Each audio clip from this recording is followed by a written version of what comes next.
Дети и семья в послании президента были в центре внимания. Задачи государственного масштаба – сбережение и приумножение народа России. За этим лозунгом забота о каждом. По статистике, среди семей с низкими доходами больше всего тех, где есть дети. Иногда много детей. Предложение Владимира Путина – поддержать тех, чей доход невысок, помочь молодым мамам. А еще существенно расширить программу материнского капитала. Выплаты на первого ребенка позволят с уверенностью смотреть в завтрашний день тем, кто только планирует подарить жизнь. В этом уверена и Зарема Гагиева, которая в этом году родила первенца и подготовила все необходимые документы. Для меня это, конечно, очень хорошая помощь. Я думаю, не одна так, я думаю.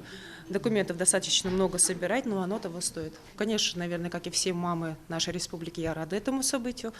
И будем надеяться, что это утвердят и что в скорейшем времени это будет будет реализовано везде, во всех субъектах Российской Федерации. И это, конечно, есть очень хорошая дополнительная помощь и для работающих, и для неработающих. Так что только одни положительные эмоции и отзывы. В Ингушетии уже выплачивают единовременное пособие при рождении ребенка. Это 17 479 рублей. Пособие по уходу за ребенком на первенца 3277 рублей, на второго и последующих 6500 рублей. Также по инициативе главы государства в 2017 году в конце декабря был подписан закон о ежемесячном выплате семьям имеющих детей. Эта выплата у нас была введена впервые, такого никогда и не было. На первого ребенка установили ежемесячную выплату в размере прожиточного минимума за второй квартал соответствующего региона. То есть зависит от региона прожиточный минимум.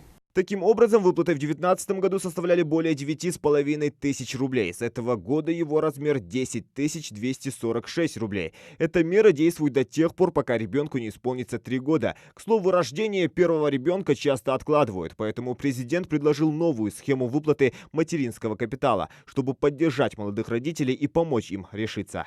Прежде все годы действия программы женщина получала материнский капитал только после рождения второго ребенка. И для таких семей с 1 января сумма выплаты увеличится на 150 с лишним тысяч рублей и составит 616 тысяч. Отныне семья, в которой появился первый ребенок, уже может получить мат-капитал. В случае рождения или усыновления второго ребенка мать, которая получила выплату за первенца, может рассчитывать на дополнительную помощь 150 тысяч рублей. А если эта же семья решится на третьего ребенка, ей положен сертификат на погашение ипотеки еще 450 тысяч рублей. Итого, российская семья с 3 детьми получит от государства больше 1 000 000 рублей социальной помощи. Программа материнского капитала продлится минимум до конца 2026 года. Впрочем, и мат-капитал, и льготная ипотека – это лишь часть демографического пакета. С января текущего года семьи, чьи доходы не превышают 2 прожиточных минимумов на человека, будут получать ежемесячные выплаты на первых и вторых детей. Причем не до 1,5 лет, как прежде, а до 3. Когда ребенку исполнится 3 года, установленные выплаты прекращаются, и значит, семья сразу же может попасть в сложную ситуацию с доходами. Президент подверг критике недостаточное обеспечение российских семей, поэтому предложил ввести выплаты для детей от 3 до 7 лет. Выплата на первом этапе составит у нас половину прожиточного минимума, 5500. Но это не все. Мы должны будем понять и оценить, как работает эта система. И если увидим, что какие-то семьи не доходят до прожиточного минимума, получая 5500, сделаем следующий шаг. И будем выплачивать со следующего года уже целиком.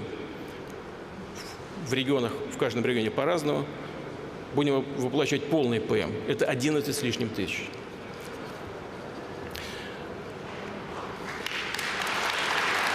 Пока дети не пошли в школу, маме зачастую трудно совмещать работу и уход за ребенком. Мы с вами хорошо знаем по своим детям и по своим внукам. Ребятишки в этом возрасте, что называется, знакомятся с вирусами, часто болеют. Маме не выйти на работу. В этой связи предлагаю предусмотреть ежемесячные выплаты на детей в возрасте от 3 до 7 лет включительно.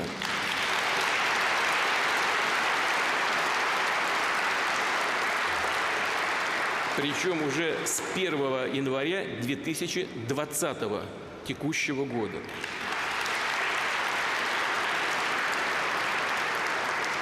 Кого затронет эта мера и как, полагаю, она должна действовать? Выплаты будут получать семьи, чьи доходы не превышают одного прожиточного минимума на человека. То есть действительно со сложной, очень сложной ситуацией. Чтобы получать такую выплату, достаточно будет подать заявление, а также указать свой легальный официальный доход. Обращаю внимание, нужно сделать эту процедуру максимально удобной и простой для граждан, чтобы они могли все оформить без очередей и преград или дистанционно через соответствующий государственный портал. В каждом субъекте федерации, как я уже сказал, доходы могут разниться. Пока о выплатах речь, конечно, не идет, так как закон еще не принят. Эти меры предложены, но на федеральном уровне они должны быть закреплены законом. После опубликования данного закона будет принято постановление правительства Российской Федерации, где будет определены четкий порядок, куда сдавать, какие документы надо собрать. И в дальнейшем будем информировать наших граждан по этой теме. А примерное принятие вот этих законов где-то весной. Бывает от наших граждан продлены пособия от 1,5 лет до 3 лет по уходу за ребенком. В настоящее время они не продлены. Таких данных у нас нет, что на законодательном уровне пока что эти виды пособия не продлены.